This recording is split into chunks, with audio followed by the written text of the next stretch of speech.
YouTube, it's Eric.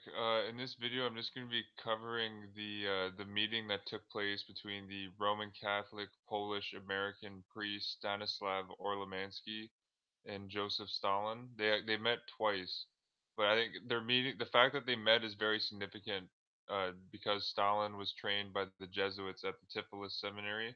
I'm going to show you that's even sourced on the New World Encyclopedia that Joseph Stalin was trained by the Jesuits.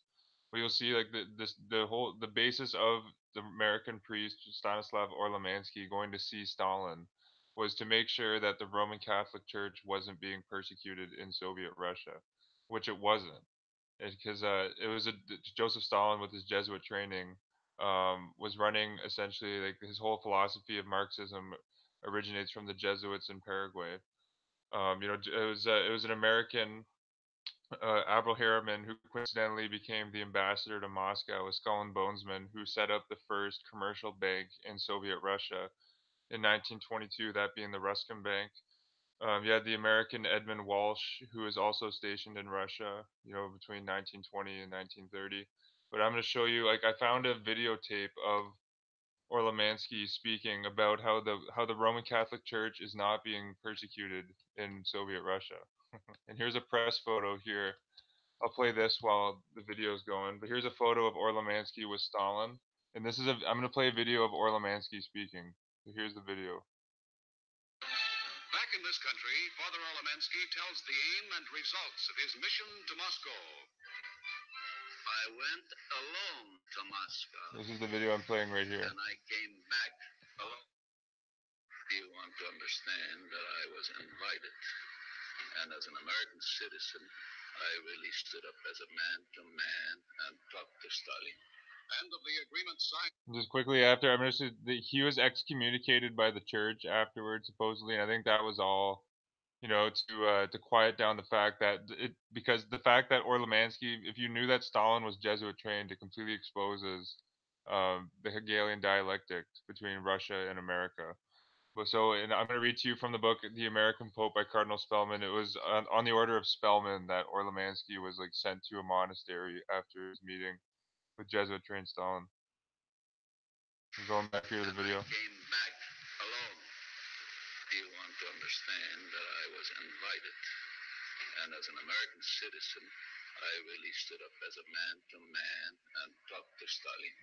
End of the agreement signed by Stalin, he says, I proposed two questions to Marshal Stalin. Both he answered in the affirmative. Listen to this here. In the answer to the first question, Marshal Stalin asserts that the persecution and coercion of the Roman Catholic Church by the Soviet government is inadmissible. Yeah, was that because I wonder why? Is that why? Because the Soviet Union has a Roman laurel wreath in their national emblem? Precluded. In the second question, he goes a step further.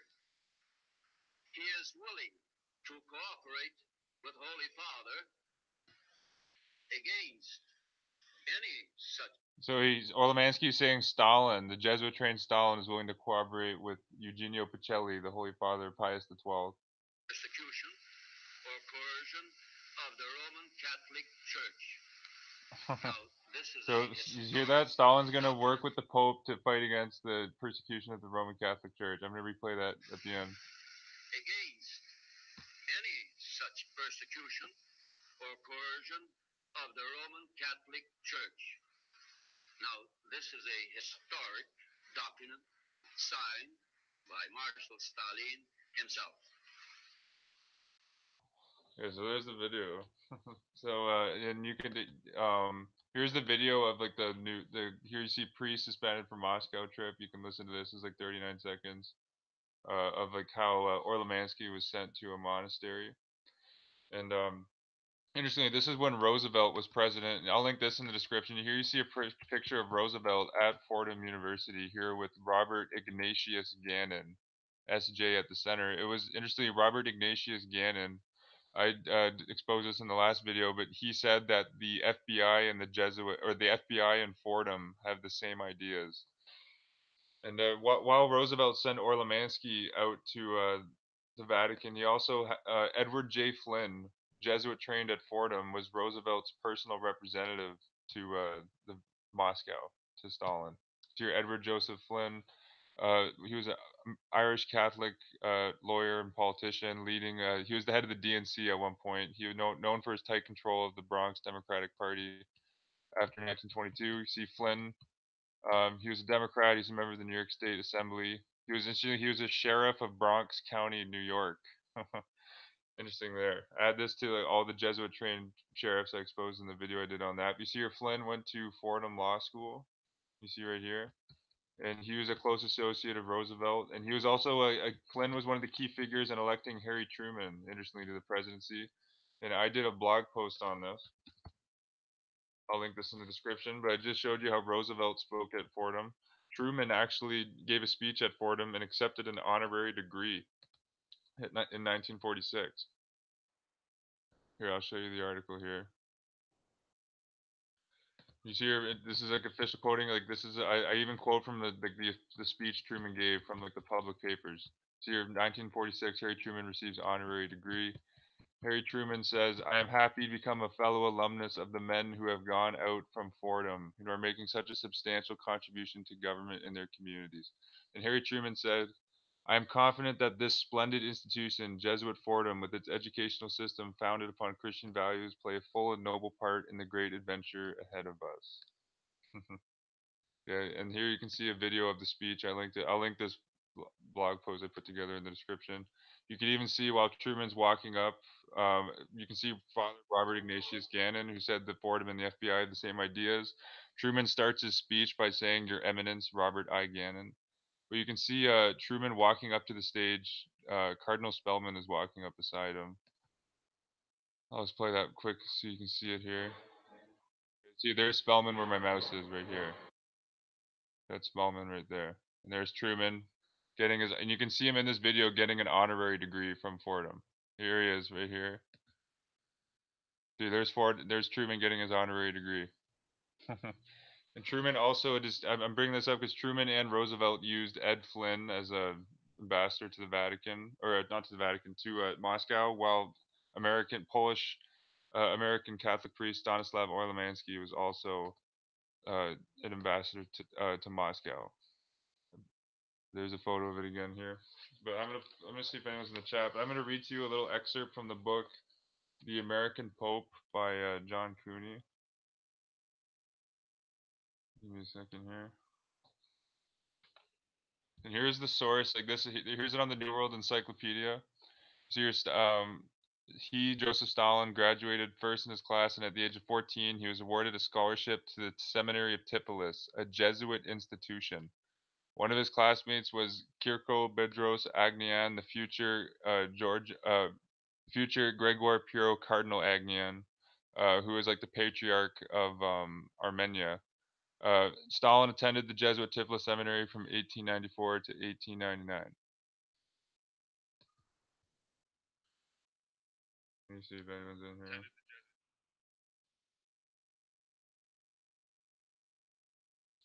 Hey, what's up, guys? Um, yeah, I'm glad you're all here. Yeah, you know what? Like, I don't do this for the views, but like, I am glad that like I've noticed my subscriber count, is slowly increasing. So I think the people are listening to what I have to say. But this is coming from The American Pope by John Cooney, page 143. There appeared little doubt that Moscow was anxious to build bridges to the church, that being the Vatican. In 1944, an unknown Polish-American priest, Stanislav Orlemanski of Springfield, Massachusetts, had suddenly come to international attention, to the dismay of Spellman and other churchmen. Orlemanski, who had organized a pro-Soviet League of Poles in the United States, was invited to Moscow by none other than Stalin himself. The priest accepted the offer and in Moscow spoke twice with Stalin, who indicated a desire for increased contact with Rome and expressed a commitment to religious freedom. I'll go back to the photo here. Uh, when with Rome and expressed a commitment to religious freedom. Okay, back here. When Orlemansky returned home, he gave a statement to the press in which he said Stalin was sincere. Spellman was furious in the wake of the publicity the incident received. Okay, and like Stalin meeting with Orlemansky would get Spellman. Like Spellman was very worried about. Spellman was essentially like a PR man. Yeah, like he banned like over 60 movies like while working with the Legion of Decency. Like Cardinal Spellman would ban movies that he never watched because he was so worried about public perception and public opinion. But Cardinal Spellman was worried about the image that a Roman Catholic priest meeting with Joseph Stalin would have, especially I think for the initiated who know that Joseph Stalin was trained by the Jesuits. It just looks very very bad and very revealing that the Vatican is controlling both sides of the geopolitical spectrum, being America and Russia. Okay, you see here the naive priest, that being Orlemansky, Spellman believed might have jeopardized the work he and others were doing secretly. He wanted Orlemansky silent. Suddenly, the priest found himself denounced as a quote stooge by church officials who dismissed his mission as quote burlesque. At first, Orlemansky was bitterly angry, but later he recanted. The priest wasn't heard from again. He was banished to a monastery. Okay, here's a little document here from the New England Historical Society. You see Stanislav Orlemansky lectures Joseph Stalin on religious freedom. You see here, this was in 1944. Orlemansky, a priest from Springfield, Massachusetts, was called to travel to Russia to square off with Joseph Stalin over the fate of Poland. Okay. Sure, they were also talking about the Greek Civil War, because Myron Taylor was actually like another personal diplomat to the Greek patriarch Anaxagoras, um, around in 1945, and the patriarch that Myron Taylor was a personal representative to. I've seen that patriarch in a photo with Pope Paul VI, like 20 years later. So the mission was successful. But there's a quote from this article I wanted to show you here. Okay, so in question, what would happen? In question, what would happen to Roman Catholics in Poland? The Nazis had brutally persecuted the Roman Catholics. Okay, they didn't really brutally persecute the Roman Catholics. Um, it was very petty. The beef that the Nazis had with the Roman Catholics. There were a few priests, who were killed by the Nazi regime, but mostly the beef that the papacy had with the Nazis was because like the Nazis weren't just blindly like submitting to the Concordat and following everything like 100% that the Concordat said. Um,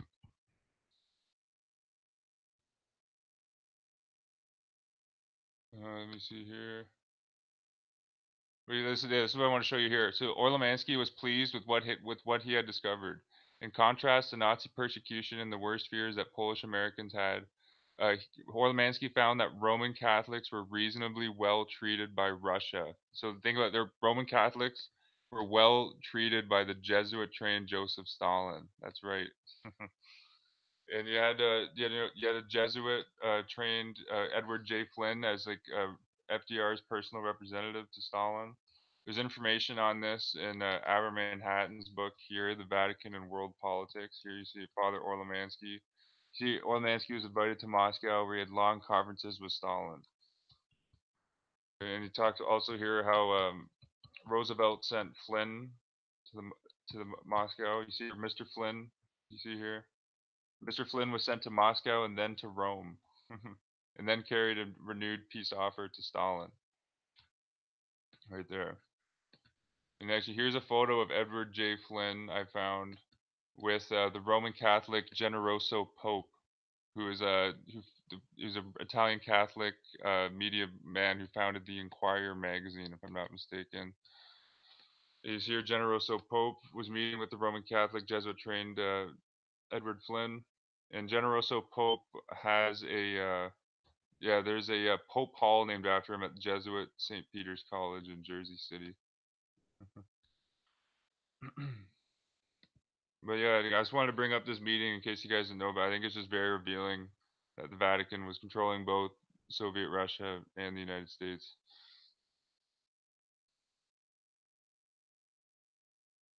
Oh, absolutely, yeah. Operation Paperclip with the Nazis, yeah. Yeah, no doubt. That was definitely probably on the discussion as well, because we know like they a lot multiple. I have to find more documentation on this, but I know many Nazis also went to work for the Soviet government. Um, so in like their own kind, like in a Soviet paperclip version. But yeah, no doubt, like in terms like Werner von Braun set up the NASA rocket program, and he was like a devout Nazi, a high level Nazi. Reinhard Gehlen came over in paperclip and got an American passport, was made a Knight of Malta, and then became the head of the West German intelligence service that was working hand in hand with the CIA. But yeah, rat lines. Yeah, actually, in terms of rat lines, I'll show you this guy. This is Stanislav Dragon. I'm botching this guy's name.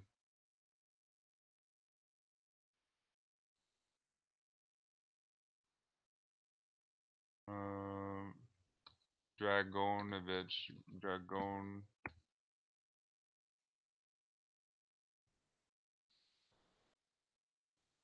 Give me a second. Why can't can't think of this guy's name? It's Kronislav Dragonovich. Give me Kronislav.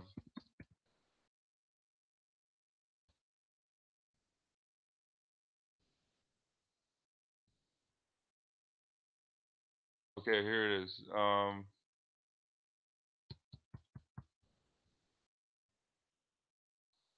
Yeah, he had his own Wikipedia page up before.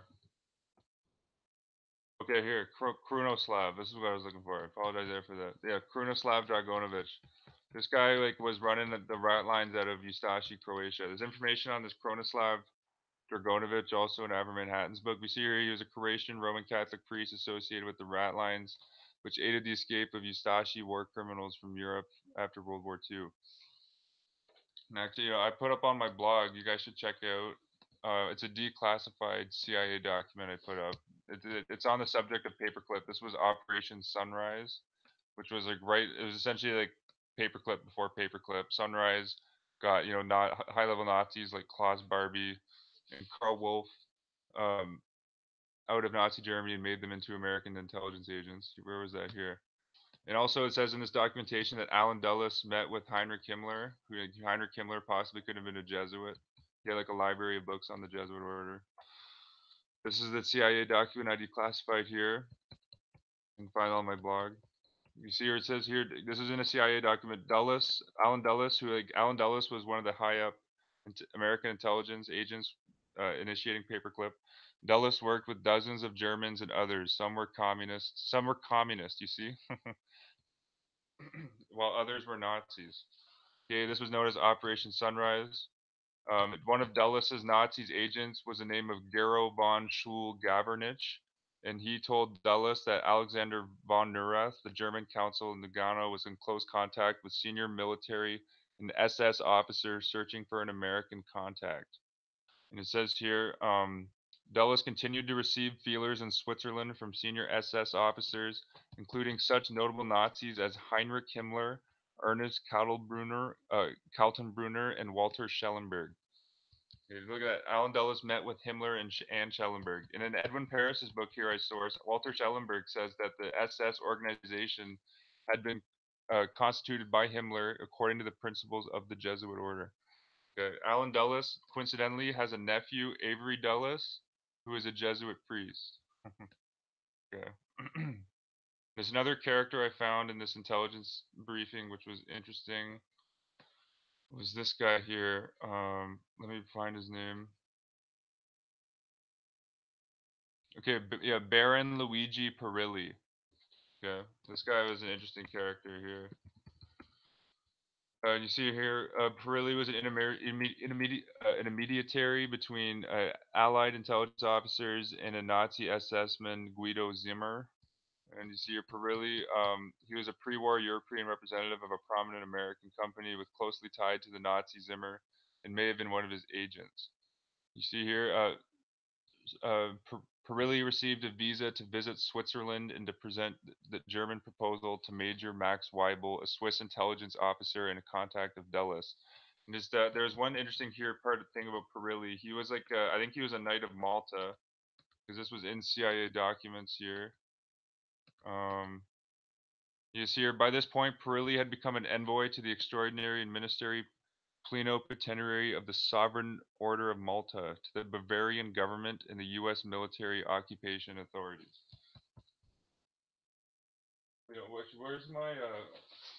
I'll show you. This is a book you guys should scope out. I might upload this.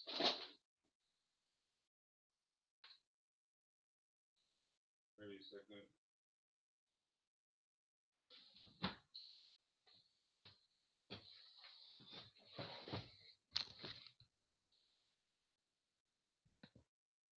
Yeah, I mentioned the name Reinhard Gehlen comes up in Operation Paperclip. Reinhard Gehlen was an intelligence officer for Hitler in the Eastern Front, who was made a Knight of Malta in 1948. Yeah, Gehlen also got a U.S. citizenship, became a CIA asset, headed up the West German Intelligence Agency. But I have in my hand here the memoirs of Reinhard Gehlen. The book's called The Service. The memoirs of General Reinhard Gehlen. And there's even like you see here, like these are the very first page. There's intelligence maps of Adolf Hitler of Europe here. Yeah, these are intelligence maps prepared by Reinhard Gehlen, who became an American citizen. And actually, guys, I don't know if you've seen this. I just came across this today. You should read the declassified FBI documents about Nikola Tesla. Literally on the second page, they confirm that the death ray actually exists. I thought that was really interesting. I'm gonna try to show. I'm gonna try to, if I can find this quick, I'm gonna read you a quote from Reinhard Gehlen, so, from his own words, showing you how he was meeting with like American intelligence officers. Okay, actually, here's a quote here. So this is page 145 of the book The Service, the memoirs of Reinhard Gehlen. Okay, so life was not a bed of roses with the CIA at first. I'm reading this from like the words of a Nazi Knight of Malta. Keep that in mind. Life was not a bed of roses with the CIA at first. Their bureaucratic attitude towards the financing of our organization, and in particular their quote project system, resulted in our shelving major operational plans for long periods, since the question of whether or not we would be provided with funds for them could be only decided at CIA headquarters in Washington. The essence of the project system was that of a probable outcome of every operation, and the requirements in time, manpower, and money had to be submitted for clearance in advance. By the time clearance arrived at Polack from Washington, the whole plan was usually long out of date. Um, let's see if I can find. I read in this book. He talks about how he met Walter Battle Smith. Where was the? Give me a second here. I think there's pictures of Yellen in this book. Yeah, there's a photo of him there later while he was working for West German intelligence after he became like a CIA asset, long after he was a Nazi.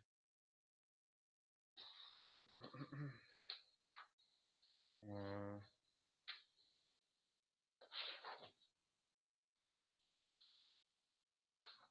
if I can't find this quote quickly, I'll save it for another video.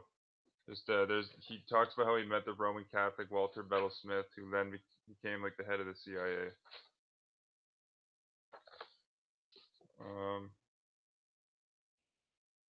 Okay, here's interesting. This is from Reinhard Gehlen. With the $125,000 that remained to us, we purchased as much coca as we could from the American stocks and sold it around Munich, particularly in the notorious Mohastra black market area, at a profit so large that we more than tripled our original outlay. If our operatives were caught, their special American passes provided their immediate release.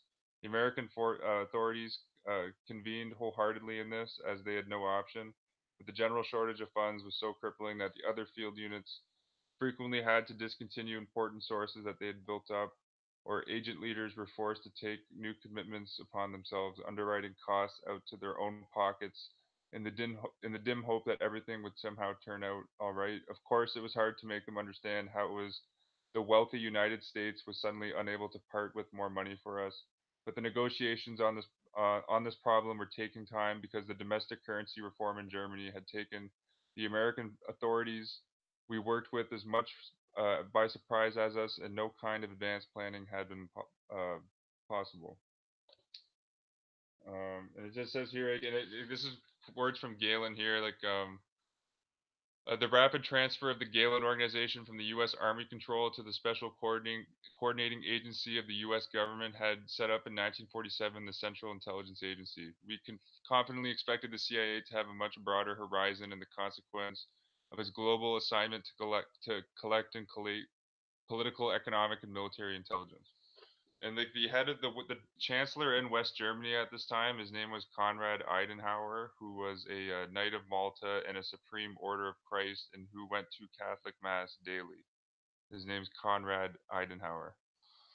And the IG Farben building, like Galen's, the whole intelligence network was set up out of like the. I'll show you this here before I go. The CIA's head office in West Germany was in the IG Farben building, which is now part of the University of Frankfurt. This was even on the Wikipedia page of the IG Farben building. This is where like the CIA's head office was in the Knight of Malta, Konrad Adenauer's West Germany. Let me show you here. You see here, the IG Farben building was also the headquarters of the CIA in Germany. Just take that in. This IG Farben company, guys, was the company that was engineering the Zyklon B gas that was going into the gas chambers in Auschwitz and all of the other concentration camps in Germany. Okay. Zyklon B, I'm sure it was used in Jasenovac and the Ustashi camps as well. You see here, the IG Farben building was the headquarters of the CIA. Okay, during the early Cold War, it was referred to the U.S. authorities as the headquarters building. United States Army Europe and the U.S. Army renamed the building the General Creighton W. Abrams Building in 1975, and it was informally referred to as, quote, the Pentagon of Europe. The IG Farben building was the Pentagon of Europe. Yeah, but this Creighton W. Abrams, he got the building was named after him initially, and it says here the IG Farben building is named after him. Um, this guy's Catholic. What is it? Yeah, look at this. Abrams converted to Catholicism during his time in the Vietnam War, which is nothing but a crusade. You look at that. You almost can't make it up. You can't. But yeah, how's it going? I'm just reading some of the comments here. Trump and Nikki Haley will be ticket in 2020. Yeah, I could see. I could see. Have you guys heard of the what's her name? Teach. I could see this.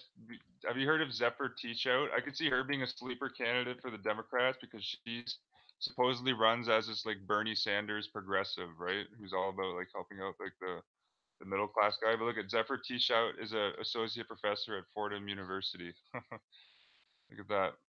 Yeah, and she ran for the Democratic Party nomination in 2014, but lost to the Jesuit trained at Fordham Andrew Cuomo. Well, having two Fordham candidates has to make the Jesuits happy. You see, Zephyr Teachout went to Fordham, and she's a professor at Fordham, and I think she ran for Attorney General in 2018. I remember when Bernie Sanders was coming up, she was named as this like new progressive that's gonna like come out in the Democratic Party. I'm pretty sure that Tom Perez is still the chairman of the DNC. Yeah, he's still the attorney. Yeah, you can see a picture of Tom Perez with the Jesuit Pope Francis at his Jesuit high school that he went to in Buffalo. Can you see his college? You see here, Tom Perez, chair of the DNC. You go down here to early life education. He was also the secretary of the labor before this. See here, he went to the Jesuit Canisius High School, right there. And you can read a good article. You got, let me see here, Tom Perez. I gotta wrap up this video here.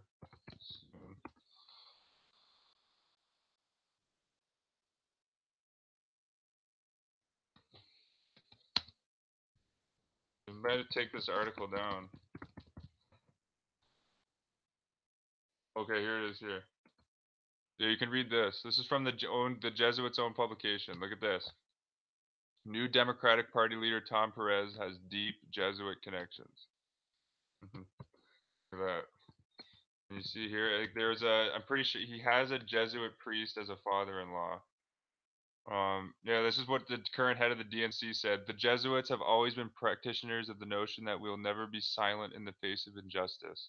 We will never be silent in the face of attacks on religious liberty, and we'll never be silent in the face of economic inequality. Wow. Just dissimulation. That's all I can say about that. You see here, he graduated from Jesuit-run Canisius College. He met his future wife at the Jesuit Volunteer Corps, Anne Marie Stadenheimer. They attend a Jesuit-run parish in D.C. and they speak at high-profile Jesuit gatherings. You see here, one of Mr. Perez's role models is the Jesuit Horace B. McKenna, S.J.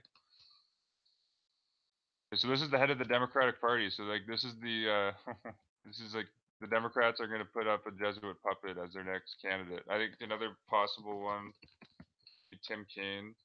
You know, Hillary's VP this year. If it's not Hillary, Tim Kaine was trained by the Jesuits. He overlooked the military false flag psychological warfare operation that was the Virginia Tech shooting.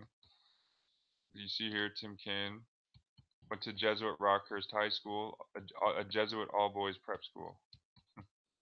Tim Kaine, Tim Kaine went to Honduras for 9 months from 1980 to 1981, helping Jesuit missionaries who ran a Catholic school in El Progreso. You look at that. Um, oh, Julian Castro. Are they in the? I haven't heard. Are they in the American government? Oh wow. Yeah, good, good, good. Yeah. Oh, thanks for letting me know. I haven't. You know what? Now that I see this guy's face, I've seen this guy on CNN. I think like a few years ago. But yeah, this guy. This guy's Roman Catholic. No, this guy will be a front runner as well. President. I don't know if Jerry Brown. Jerry Brown's been serving the Jesuits for so long, but he's been running California for 30 years. Possibly Jerry Brown could run as a Democrat as well. Yeah, but yeah, Julian. This guy could be the next Democratic nomination as well. Hillary could just come back as well and just be president. That's also possible. Hillary had that speech she did at the Council of Foreign Relations. Where he's like, "Oh, when I come to the Council of Foreign Relations, it's great that it's so close to my office now because I don't have to go far to be told what to do." That was pretty funny. But yeah, I think I'm gonna end it here, guys. Well, you know, Trump, he's a Zionist, but Zionism is Jesuitism. I'll show you a good example of that. This guy here, Zev Safat, was like one of the big time Israeli Zionists. He was Israel's first ambassador to China. Here on his Wikipedia, Safat and his Sufat and his parents were firm believers in Zionism. And where did Zev Sufat, Israel's first ambassador to China, go to school? Jesuit Georgetown. And the current head of JINSA, the Jewish Institute of National Security in America, David P. Steinem, went to Georgetown. And you can read a fundamental agreement that was signed between Israel and the Vatican, I think in 1992. Essentially like a concordat. Yeah, you can read it right here. You can read it on the Vatican website. This is essentially like a concordat. Who was signed? The Vatican Prime Minister at this time, or not the Vatican Prime Minister, the Israeli Prime Minister at the time, Shimon Peres, was a Vatican knight, I believe. He was a knight of Saint Gregory the Great. I think it's sourced even on his Wikipedia. Let me find that here. Yeah, or an order of Saint Michael and Saint George. Yeah, look into that concordat that was signed between Israel and the Vatican when Shimon Peres was representing Israel. Yeah, that's all for this one, YouTube. I gotta get going. Peace and love, and namnas. And the folks of this video, though, just I kind of got a little off topic, but Stanislav Orlemanski meeting with Stalin proves that the Vatican was controlling both sides, and Roosevelt sending his Jesuit-trained uh, Edwin Flynn as a personal representative to Moscow, trained at Fordham, and Roosevelt and Harry Truman spoke at Fordham. Truman got an honorary degree. That's all for this one, YouTube. Peace and love. Nam